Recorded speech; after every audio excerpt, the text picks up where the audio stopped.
Si sospechas que tu hijo tiene trastorno del espectro autista, entonces esta información va a ser muy valiosa para ti.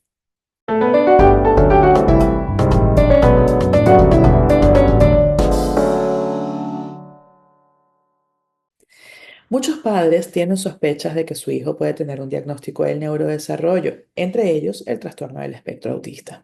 Normalmente porque han notado algunas características en particular o porque han visto información en las redes sociales que se les hacen bastante coherentes con lo que está ocurriendo dentro de casa con su hijo.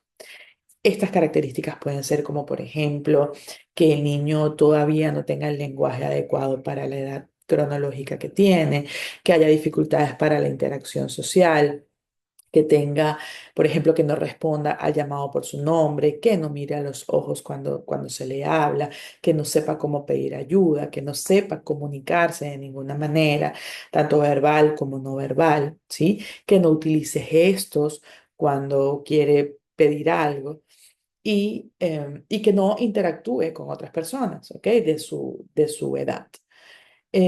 Muchas veces estas características pueden estar presentes y pues por allí podemos estar observando alguna información, video o de pronto conversar con otras madres y nos damos cuenta de que hey, algo está pasando. Algunos también lo hacen cuando se comparan a este hijo con otros hijos que ya tienen cuando no son madres primerizas, ¿no? Y cuando son madres primerizas, normalmente pues estas comparaciones se pueden dar cuando ya el niño va al colegio y comparo pues con lo que está ocurriendo con los otros niños de su edad, ¿bien? En cualquier caso, si tienes sospecha de que tu hijo tiene trastorno del espectro autista, lo más importante que debes hacer es buscar una evaluación, ¿sí? Una evaluación por un profesional en el área. Es importante que sepas que existen distintas especialidades dentro de los profesionales, por ejemplo, dentro de los psicólogos existen distintas especialidades y que no todos los psicólogos pueden trabajar o evaluar a las personas que están dentro del espectro, ¿sí? Entonces es muy importante que sepas eso, que tienes que buscar un profesional que sea especializado en trastornos del neurodesarrollo, ¿bien?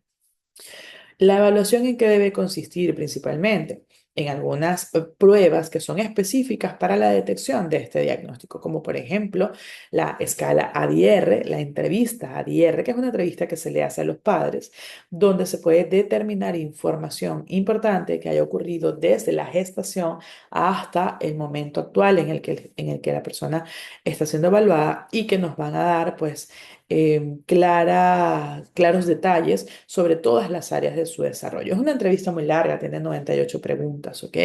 Una entrevista que se puede dar aproximadamente entre hora y media y 2 horas, dependiendo de qué tan fluidos sean los padres, qué tanta información manejen y de la edad de la persona, por supuesto. Así que si tu niño tiene más de 10 años, va a ser un ejercicio de memoria bien importante.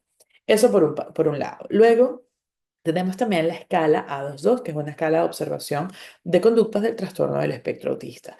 Esta escala sí es aplicada directamente con el niño y tiene 5 módulos de aplicación que van a depender de qué? De la edad del paciente y del nivel de lenguaje y comunicación que tenga. ¿Ya? El especialista debe escoger, seleccionar el módulo que debe aplicar a cada niño. En un video aparte voy a dejar el detalle específico sobre la aplicación de los módulos de A22 por si te interesa saber ese detalle. Pero lo más importante es que el especialista que lo está aplicando lo sepa, ¿bien? Pero tú como padre tienes que también tener la información. La escala 2.2 no es lo único que se utiliza para poder diagnosticar el TEA, tiene que estar complementado con otras pruebas. Por ejemplo, una escala de inteligencia para determinar cómo es que está el coeficiente intelectual, las habilidades intelectuales de la persona. Y esto implica no solamente su coeficiente intelectual, la escala de inteligencia nos va a determinar también cómo está la capacidad de razonamiento, cómo está la capacidad de memoria de trabajo, cómo está la capacidad de atención, ¿sí? La velocidad de procesamiento, entre otros elementos más, ¿bien? Y también una prueba de adaptabilidad social. La prueba de adaptabilidad social o escala de adaptabilidad social nos va a decir cómo están las capacidades de autovalimiento de este paciente en función de lo que se espera también para su edad. Entonces, estas pruebas son muy importantes. Luego también una escala, perdón, la escala de inteligencia y la escala de adaptabilidad social que nos van a determinar si existe o no una discapacidad intelectual, que eso es parte fundamental del diagnóstico. Bien.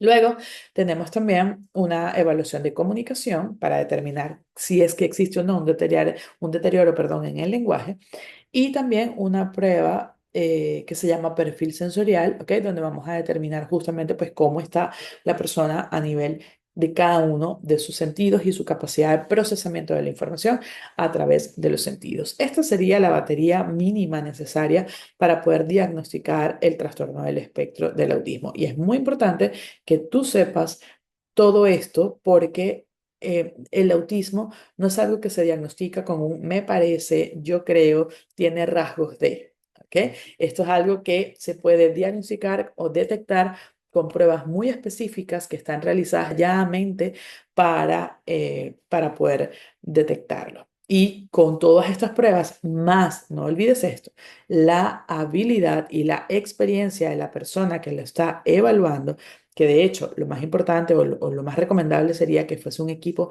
interdisciplinario, porque nadie es especialista en todo. Entonces, con un equipo interdisciplinario se evalúa para poder determinar entonces todos estos niveles y poder llegar a ese diagnóstico final, ¿ok? Y además del diagnóstico, todas las recomendaciones, tanto para la casa como para el colegio y a nivel terapéutico.